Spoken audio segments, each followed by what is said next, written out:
Happy whatever day after Thanksgiving. Gobble, gobble, gobble. I'm Brian Houston along with Ryan Peterson. It's Bryan and Ryan, or Ryan and Brian, depending on how you look at this. Happy post-Thanksgiving, sir. Same to you. I actually didn't eat as much as I thought I would. So What's wrong with you? tried to stay a little healthy. Why? You got to die from Because something. I had a long drive home. So. Oh, okay. You didn't want to sleep in the Yeah. car again.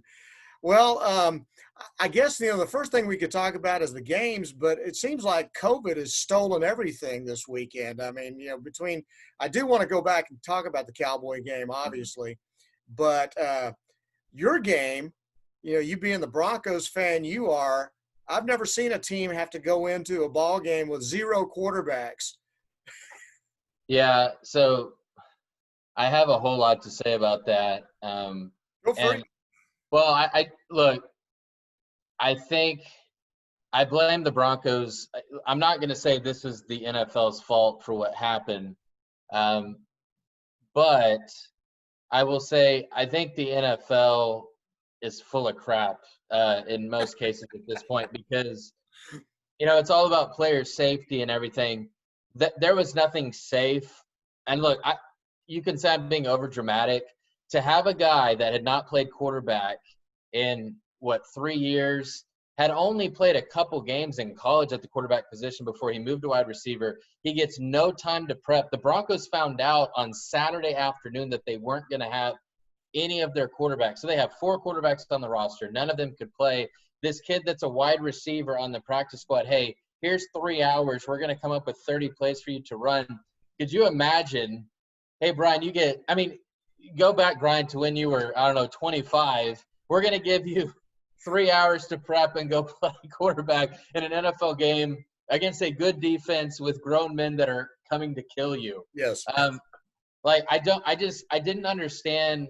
They always talk about integrity of the game, and there was nothing. I mean, the Saints were given a game, and look, that's a whole other story. The Saints did what they had to do, but it wasn't safe for the quarterback. It wasn't safe for the players playing offense. Phillip Lindsay, the running back, got hurt. He may be out for the season, depending on what his knee injury is. To me, the Saints were given a win in an impossible situation because there's not one NFL team that could have gone in with a guy that doesn't play quarterback with 3 hours basically, and that's what I had already got, 3 hours of prep time. This wasn't even like they had a week to prepare. Mm-hmm. They found out Saturday afternoon, no quarterback.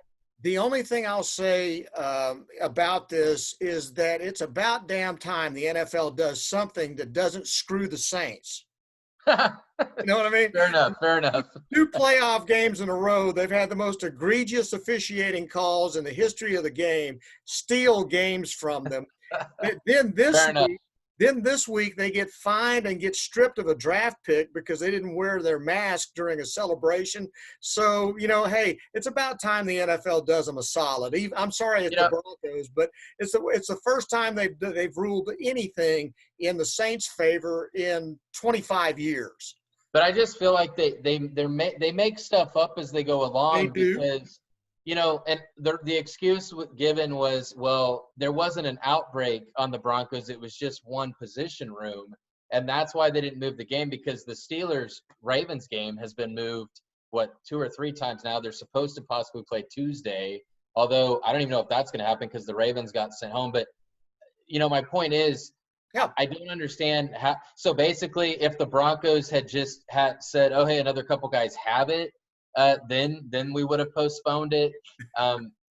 One guy gets it, and then 3 guys that were in the quarterback room that have all passed their last 7 tests have come back negative. They can't play, but we're going to keep pushing the Steelers and Ravens. I just don't understand. They just make stuff up. Well, it's because that was a primetime game to begin with. It's kind of like the LSU-Alabama game. They were determined they're going to get that game on in prime time and get their money's worth out of it. This game was always going to be a noon ball game. And you're right. I agree. There's no rhyme or reason. There's no consistency to it. I mean, I understand that it's probably impossible to be consistent during this time. But that was really bizarre to send a team out there with no functional quarterback and expect them to go out there. And like you said, the competitive balance of it. Only thing I could say is imagine if you put money on that ball game for Denver and the cash you lost, Yeah. having to deal with that. And we'll wrap this up and move on. But I'm not saying this because it's the Broncos. I mean, I know. Look, they're not good this year. I would say this if it was anybody, just because there's not one team. Like, it's just not safe to that. And the kid Hinton, he got hit multiple times. He was really struggling getting up. Like, he was grabbing his arm every time he went off. I mean, imagine playing NFL quarterback is the toughest thing in sports, toughest position in sports, and you would just throw a guy out there. Yeah, it's fine. He'll be safe. What do you think that does to the player when the coaches come up and say, look, we were looking through the entire roster. You're the guy we can most afford to lose. So we're going to throw you out there and just let you get your brains beat out today. Have a nice week. Yeah, I feel bad for him. At least I was encouraged to see all of his teammates come up to him after the game, even though obviously it was just ugly. And they got beat handily. They all went up to him and patted him on the back and shook his hand because they knew he was in an impossible situation. At least I think they ended up throwing the ball like 12 times the whole game. Yeah, I think he was there was one completion in the entire game, one completion for 11 yards. At least they didn't put him back there and make him throw it like 50 times and say, hey, let's really get our money's worth out of this. Let's really beat his brains out. On the other hand, we had the Cowboys. And I've talked to several people today who are coaches just in our other line of work.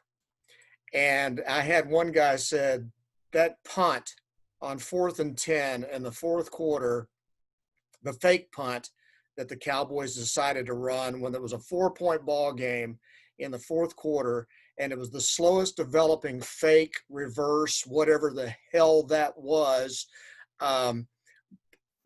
They're still trying to figure out what insane asylum that coaching staff was committed to after that ball game. The game's on the line. You're still very much in it. And then you call a play like that back inside your own 30 on 4th and 10 and literally just gave the game away against the Washington football team, who once again is a really bad football team, but for the second time completely destroyed, humiliated, and embarrassed a Dallas Cowboys team that had a little bit of momentum going. I mean, yes, they lost their strength and conditioning coach. They lost a day of practice. It was a traumatic week. The fact that they went out there and for 2.5 quarters played pretty good football, played competitive football and we're in the ball game, to have your coaches pull the rug out from under you like that was just unforgivable, I guess is the best word I can think of. Yeah, so I had said this a few weeks ago that Mike McCarthy coaches like I play Madden.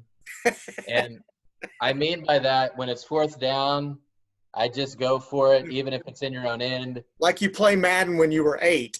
Right. Like, even now, I'm going to go for it. Like, you don't punt. When you're playing Madden, you don't want to punt. I can convert. The only difference is if I screw up on Madden, I can just hit restart and start the game over. You can't do that in real life. And Mike McCarthy has taken it to just a crazy level. And, at the beginning of the year, I didn't think there was any way that McCarthy could get fired after one season because Jerry wants to be right. He doesn't want to look bad. And, I mean, he gave Garrett 10 years. But, Bryan, this is a terrible division that was ripe for the taking. And he continues to make these ridiculous decisions. And, I mean, they were swept and dominated in 2 games with Washington. Washington is playing, with 2 different quarterbacks. Alex Smith, bless his heart, comeback player of the year for sure with what he's done. But I mean, now they're in the bottom of the division because the Giants won in. now Washington has the sweep on them, so they have a tiebreaker. Hey, who's worse? Who's worse in the division than the Cowboys? And they've already lost to the Eagles, because I would say, well, maybe the Eagles, but they lost to the Eagles. Now, granted, they didn't have a real quarterback playing that game, but so it's just it's a debacle. And they should have won that game. It was a close game, and then to just make these crazy decisions that basically put the team on the field in an impossible situation. And you almost feel like at the end, the Cowboys had just gave up. It was like, well, this is over. Here's the thing, though, that's even more maddening about it, Ryan. The fact that on the very first possession, a completely decimated offensive line where they finally moved Zach Martin out to tackle and started to get something going with their offensive line. And in the very first drive, they lose two starters off that line. Their two best linemen at that point, Cam Irvin and Zach Martin. And you lose Zach Martin, you're not going to survive that. And yet they still had a chance in the ball game. And yet after their linemen went out of the ball game, that's when they tried the first fourth down try, the 4th and 1, where they decided they were going to throw the slant to CD Lamb instead of just trying a quarterback sneak. Okay. So I didn't mind them going for it on 4th down in that situation, but to try to throw the football, and it was a hot pass, and Lamb was covered. And so, they immediately give up a touchdown off of that. Again, with an offensive line that is, they're putting that thing together with duct tape at that point. And then again, you move on to the fourth quarter, and you're down 4, and you still got a shot. It's a terrible game. Yeah. You're not running the football. Your offense is just almost non-existent, but you're still out there fighting, and you still got a chance. And then you get Bones Fossil. You give him the clearance to just run whatever the hell he wants to run in a situation like that, and you're just going, what is going? I heard somebody saying it was almost like you wish Jerry Jones had a headset at this point. And if you think Jerry is the voice of reason on that staff, that's a very scary thing. Yeah, I don't know what else to say. As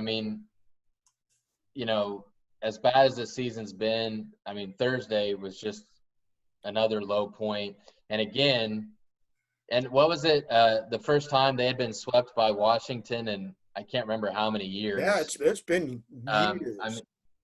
Just really ugly. And in a bad division, you look like the worst team in a really bad division. And then I'll just throw one other thing in there by comparison. Look at the job that Ron Rivera's done with the same kind of situation. Came in, no offseason, no OTA. Fighting cancer. Yeah, fighting cancer himself, down to his third quarterback, like the Cowboys are basically, and yet that team fights. They show something. They've got something going defensively. The one thing I will say is that, say whatever you want to about Washington, but their team is built the way a team is supposed to be built, front to back. They've got good offensive and defensive lines. Yeah, their front seven defensively is the strength of the team. Dude, and then the Gibson kid, the rookie running back, and he wasn't even a full-time running back in college at Memphis, and he looks like he may be a steal in the draft. So as opposed to your $14,000 billion running back, Zeke Elliott, who once again, 32 yards on 10 carries, 60 yards on the ground, with understanding the offensive line is terrible, but Zeke does nothing to help him. And it's just maddening. It's a lost season. The good news is that ends all illusions. Okay. Yeah. That's what I've always said about the Cowboys. When you've got a season like this, to allow that team to make it into the playoffs gives Jerry that stupid notion that we're that close. We're just that close. No, you are the Grand Canyon away from being a respectable football organization. As usual, it seems like it's this way every year. And even if Dak had been playing, I don't know that it would have been any better. I think their offense might have been a little bit better, but with the offensive line and the trash that it's in right now, I don't know. It's just the season's gone. The only other game that I really had any interest in over the weekend, NFL-wise, Patrick Mahomes against Tom Brady and the Chiefs and the Buccaneers. And Tony Romo made the comment, the pupil is now the teacher, because Mahomes was spectacular on Sunday. And Tom Brady still looks like he's struggling trying to do things in the Tampa Bay offense that he's really not capable of doing anymore. And yet he still can make plays that can keep you in a ball game. They're 7-5. I still think they'll make the playoffs. Yeah, they should make the playoffs. I think the problem with Tampa Bay is, I mean, it was only a few weeks ago. They've lost 3 of their last 4. Before that, I mean, we were talking about them being the best team in the NFC and being a true Super Bowl contender. Since then, they've been crushed, embarrassed by the Saints. They lost to the Rams. Then they lost to the Chiefs yesterday. And, you know, Brady may be the GOAT for body of work, but Mahomes may pass that in the next 10 years. We may be saying Patrick's the GOAT because they're not even on the same level in any way, shape, or form. And Brady really wasn't that good yesterday. I mean, a lot of his, you know, he had a couple touchdowns late that kind of made the score look more competitive. And Andy Reid did his usual kind of screwing up clock management, and Patrick bailed him out with his legs, as he just has a sixth sense. He can just get out of anything. But I do think it's interesting watching the Patriots go without Brady and Brady without the Patriots. It kind of looks like, you know, they could use each other in the structure. And look, I thought Brady, with all these weapons, the most weapons he had in forever, he would be really good. But he's thrown a lot of interceptions. Yes. And that's just something that we have not seen from him over the last 10, 20 years of his career. He just doesn't throw interceptions. And yesterday he threw 2 killers that killed any chance really that they had to win that game and come back. All right, we'll move on from the pros. And like I said, COVID is going to be the winner this week, it looks like. So I was going to say the only thing, usually if the Cowboys had found a way to win the ball game, they were looking at a week and then they play the Ravens. Because the Ravens game is having to be moved, the Cowboys would have had even a longer time to rest and get ready for the Ravens had they been in a race. But now that advantage is gone. It doesn't even matter anymore. So just bringing that up. College football, final nail in the coffin for Tom Herman. They lose 23-20 at home against Iowa State, a team that has not won a conference championship in 100 years. That's the facts. And they came from behind and they beat Texas in Austin last seconds. And they look like a championship team. They look like a well-coached championship team. Their athletes even look better than Texas, Ryan.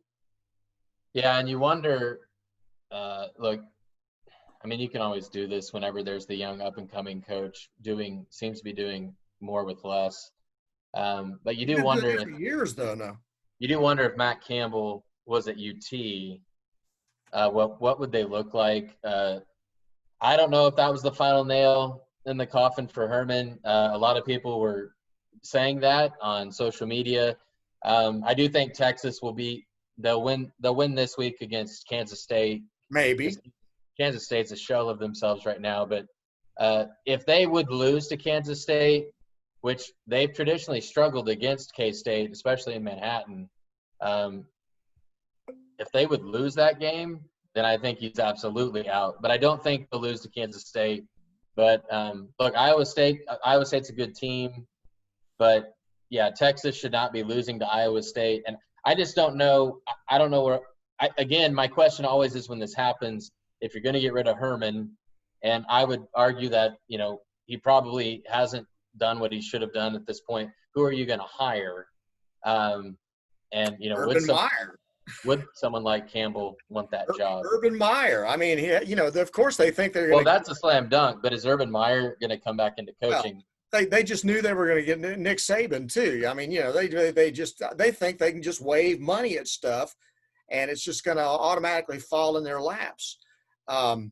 I think that the culture is so rotten in Austin now because the big money people have made it that way, that I think that's a bad job now.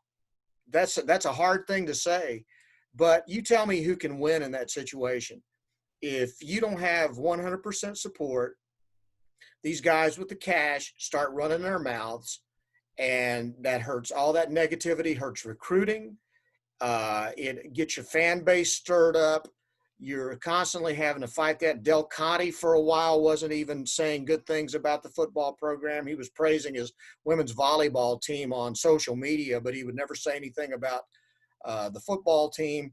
I was talking to Mac Engel from the Fort Worth Star-Telegram last week in another setting, and he was saying that he already knows, he has it on good authority, that there are 10 or 15 guys lined up right now more than willing to shell out $25 million to give Tom Herman that awful, awful life of being a fired football coach and living in a, living on the beach for the rest of his life.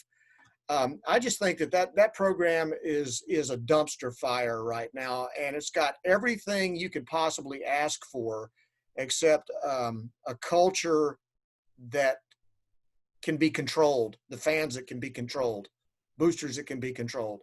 They're out of control, and I think that whoever gets the job, there's not very many guys that can stand up to people like that and get away with it. And you better be winning if you're going to do it. And they've got to find somebody that will tell these guys to back off.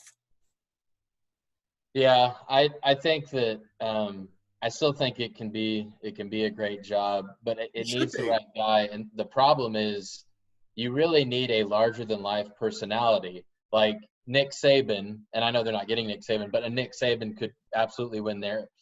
Urban Meyer could absolutely win Sure. there. I don't know. Like, let's say they got someone like Campbell at Iowa State. As young as he is, I don't know that he could handle everything that comes with it. I don't know, maybe he could, Well, but I also Herman thought could. Tom Herman could, and he obviously couldn't. So I feel like we've been saying the same thing about Texas year after year after year after year. And the reality is, outside of a 10-year window with Matt Brown, this is what they've been. So maybe the Texas job just has never been as good as it's been made out to be. And that 10-year window with Matt Brown was actually the outlier. Well, it's got to drive them crazy when you look up there and you see Lincoln Riley doing what he's doing at Oklahoma year after year after year after year. And his teams, he develops his teams. Another person I heard over the weekend saying, tell me what you see in Sam Ellinger that is one step better now than he was when he was a freshman. He's a gutsy kid. He loves Texas. He plays his heart out. But show one shred of evidence that he's a better quarterback now than he was when he first stepped foot on campus. Yeah, you don't see every year you think is going to be the year. The next year, all right, look, that's going to be the year, and it hasn't happened. They got problems. They got problems. A&M, on the other hand, beat LSU. No big surprise there. The thing that was surprising to me was that LSU's defense showed up and really made it tough on A&M in a monsoon. And Yeah. so people are going to give Kellen Mond a pass for that. But Kellen Mond was awful. And I'm sitting there listening to Dan Orlovsky, who I think is the dumbest man on broadcast teams anywhere, okay, telling me how great this kid is, okay? And he's never been anything but mediocre for 4 solid years. The only reason he holds all the passing records is because he's been a 4-year starter, okay? But he is just as inconsistent now as he was when he was a freshman.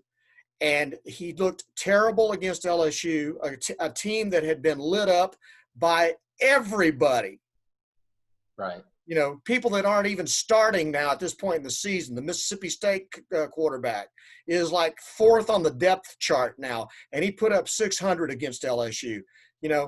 Mond, if they get into a playoff game, tell me how confident you feel with Kellen Mond as your quarterback if they make the playoffs, if they get into a Final Four matchup against somebody like Ohio State, Clemson, or Alabama, or Notre Yeah, Dame.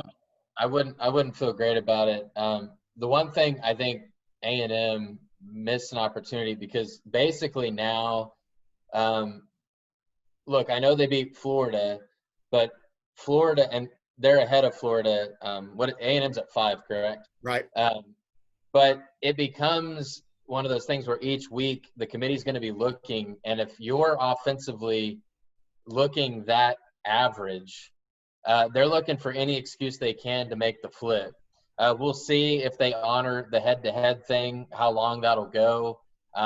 Again, A&M has to hope that, because if Florida would get to the championship game and beat Alabama, then I think that, that's it. But I was going to say, the one way they get in the playoffs where it doesn't have anything to do with any of that is if COVID takes out Ohio State, which is a very real possibility right now. Yeah, and we hadn't even talked about that, and that is a huge issue. I do wonder if the playoff committee would have the guts to leave them out because of not enough games played. Their conference has set them up to fail, Ryan. Yeah, they did. I mean, they Ryan Day tested positive. Okay. So according to the conference, the thing I'm kind of trying to grapple with right now is if it was a player that tested positive, it was a 21-day sit out. Okay. Right. Is that not the same with the coaches? Okay. Who knows what the rule is? And then if they lose, if they can't play this weekend, they had to postpone the Illinois game this past weekend.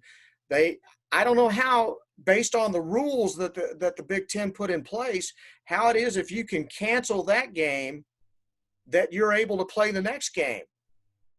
Now, Ohio State's playing fast and loose with this. They're playing politics with the same way. We did this because of an abundance of caution. It's not because we had, insufficient numbers to play, which I think's crap. I think they're lying just so they can keep their hopes alive and play next weekend if they can. But we've already seen today, I think Northwestern and Minnesota got canceled today.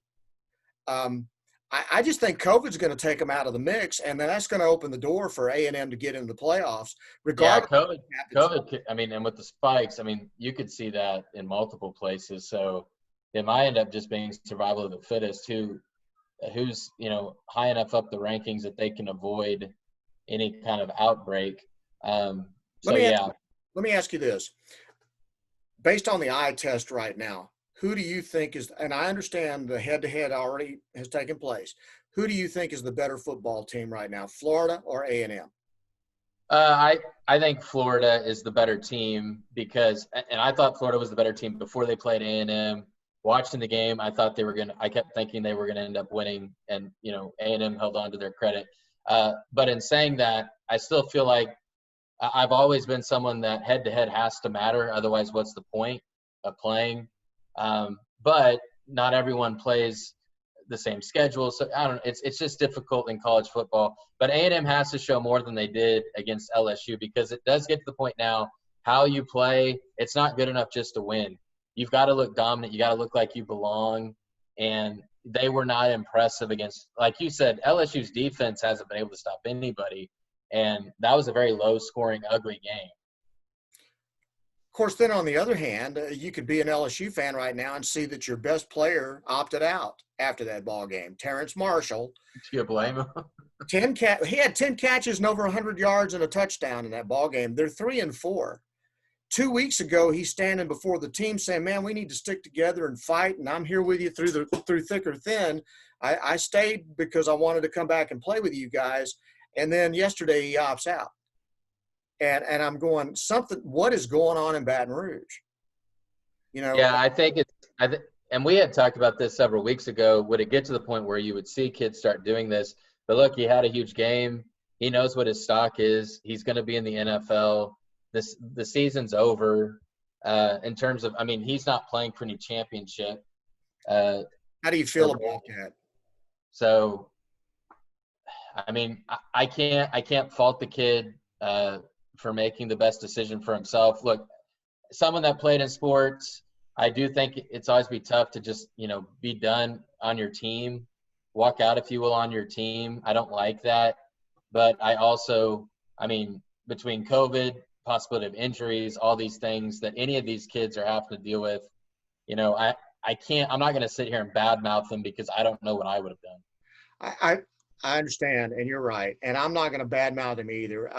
What's happened to commitment to your teammates? What's happened to, fighting through adversity? What's happened to them? At first sign, the Georgia quarterback that was supposed to be the starter before the season starts opts out. He leaves. And I don't know what went on there, but that kid was supposed to be starting for Georgia, and he was supposed to be really good, and he just leaves them in the lurch a couple of weeks before the season starts. I don't like what college football is becoming, and I don't like, I know the players have all the strength now. They've got all the power. And the administration, college football, NCAA, they're afraid of the kids now. And they know that if you're on the wrong side of this, you can get crucified. It just bugs me. If as a father of a son, I would be telling my son, and again, I'm not in the position. Terrence Marshall said priority one for him was putting himself in a position where he could allow his parents to retire. Okay. Mm-hmm. Totally get it. That's a great goal. And so I can't fault him for it, but it's just so maddening when you see kids, they're getting ready to play Alabama this weekend and the guy says, I'm out. And it's just, I don't know. It's just such a bad look for. But this has started a few years ago. Even. I know. It started with the bowl games and I hated that. Yeah. And this, I think sadly though, I think we're going to start to see more of this. Oh, no.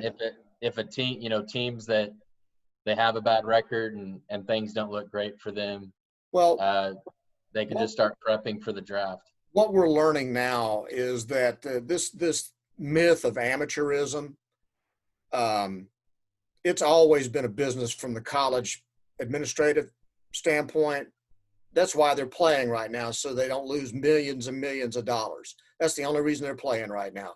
It's not for the love of the game. There's nobody coming to the games. They can't come. So it's strictly to provide TV inventory and get the money that they've got coming to them from their TV contracts. But now it's that the kids feel the same way. It's strictly a business. It's got nothing to do with team or, brotherhood or anything like that. It is just all about, I'm going to do whatever I got to do to get to the league, and I'm going to do what's best for me. There's no team anymore. It's me. And I get it. And listen, I totally understand these kids who are coming from nothing, and this is their chance out. It's just, I just hate what this game's become. I just really hate I hate one and done. I'm an old school guy. I'm not going to fault these kids for that. They certainly are within their rights to do it. For me, it just really, it bugs me. I just don't know what else to say. Yeah. What else you got on your plate? Let's end this thing on a high note. Got COVID yet? I don't. So knock on wood, I do not have COVID. I will say this. We were talking when you're asking, I want to ask you, what are you thankful for? I realize it's after Thanksgiving, but we didn't have a program last week, and that was going to be something that I did want to ask you, given what the hell that 2020 has been. Still, there are things to be grateful for. What are you thankful for? Oh, there's still so much to be thankful for. I'm thankful for my family. I have a wonderful wife and two beautiful girls, and I'm thankful for a job. I've had good friends because of COVID lost jobs during this, and it's tough. And so I'm thankful that I have a good job, and I'm thankful that sports returned. We talk about these kids, and whether it's college or NFL, but that, there have been issues that hasn't been perfect, but that we can sit here and talk about it, and we had something to watch and complain about. I'm very thankful for that. So, and as a Christian, obviously, you're always thankful that Jesus is my Lord and Savior. So a lot to be thankful for. Look, it's not been a great year, but I think if anything, it shows us how this year has showed us how little control we actually have. But I still feel very blessed, and thankful for my health, I should say too. I know a lot of people have had to fight COVID and deal with it, and I have been able to stay healthy, but I'm thankful for all that. Well, I agree with you about our faith and our family. You know, obviously those things are paramount. And so I'm grateful that my family has managed to stay well for the most part. Have lost loved ones to COVID this year. I'm thankful for the fact that we did have sports, particularly for me, for college football. I love college football. I'm thankful that we had a chance to see high school football and for those kids to have a season when the spring kids got robbed of it. Yeah. You know, and so I'm thankful for those things. I'm thankful the election's over, and I'll be really thankful. I'll be really thankful when everything quiets down a little bit. But I'm thankful for you and thankful for your friendship and for the opportunity just to do this, for the 5 people that watch every week. I'm very thankful for those people. Uh, but yeah, we do have a lot to be thankful for, and I'm thankful for my job, and I'm thankful that God provides, and that we're getting through this thing. There's some hope, vaccines coming, things like that. So there is this will not be forever, but I am even though my teams, both LSU and the Cowboys, were absolutely terrible this year. I was just grateful to be able to have that diversion, to get your mind off of things just for a few days. So thankful for that as well. So anyway, we'll go back to being cranky and unthankful next week when when the Broncos come back with an offensive lineman taking snaps at quarterback, and LSU looking for people in the stands to come down and play wide receiver against Alabama. That's what I'm thankful. I'm so thankful they were able to make that game up on prime time on a Saturday night so I can watch my beloved LSU Tigers get beaten by 70 points by Alabama this coming week. I'm so thankful for that. You should be. Yes, I should. All right, buddy. We will post this thing on Tuesday mornings as always. We took the week off, but we're back now and fatter than ever. And so we're really excited to continue to do this for the 5 of you. Share, share, share, share. Please let people know about this because, life is better when you can watch 2 morons like us, talk about things we have no idea about. But hope you have a great rest of the week. I'm celebrating my 32nd wedding anniversary this week, so that is awesome. Congratulations. She has not killed me in my sleep after 32 years. Amazing, don't you think? That's awesome. Congrats. Thank you so much. I'm 20 years behind you. Well, you just keep on working, buddy. At some point, she'll try to kill you in your sleep too. Just make sure you keep something handy to fight her off. Okay. Okay. All right. Hey, listen, again, thanks very much to Ryan. I'm Bryan. Be sure and watch us on YouTube and tell people about us and, for whatever reason. And we look forward to visiting with you next week. Have a great week, buddy. Take care.